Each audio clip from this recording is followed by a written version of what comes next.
The Bible says, Romans 3:23. Sogli patokela ani sogli devache moime kodsun separate zalili. Hallelujah. We were separate from God. Even if we said we have a religion, we were still separate from God. And the devil can only win over you when you are ignorant. Lack of knowledge, people perish, and that is why so many people are perishing.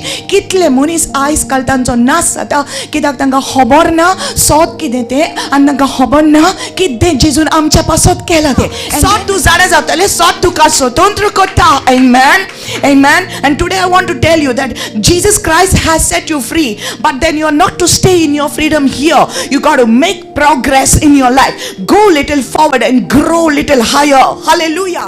He paid the price. He set us free. He gave us a new life. And the reason why we do all our ritual, people do all their ritual, is because they think that eternal life is very hard to get. Itle sope फकत विश्वास दवरूंक जाय जेजूचेर पूण तांकां इतलें आगोड लागता सोत मानपाक. So what people have done is they think it is difficult, and that is the reason why they are far from God. They are following religion, they are doing their ritual, they are doing their traditions, and they are stuck in the same place. But today God has set you free. Amen.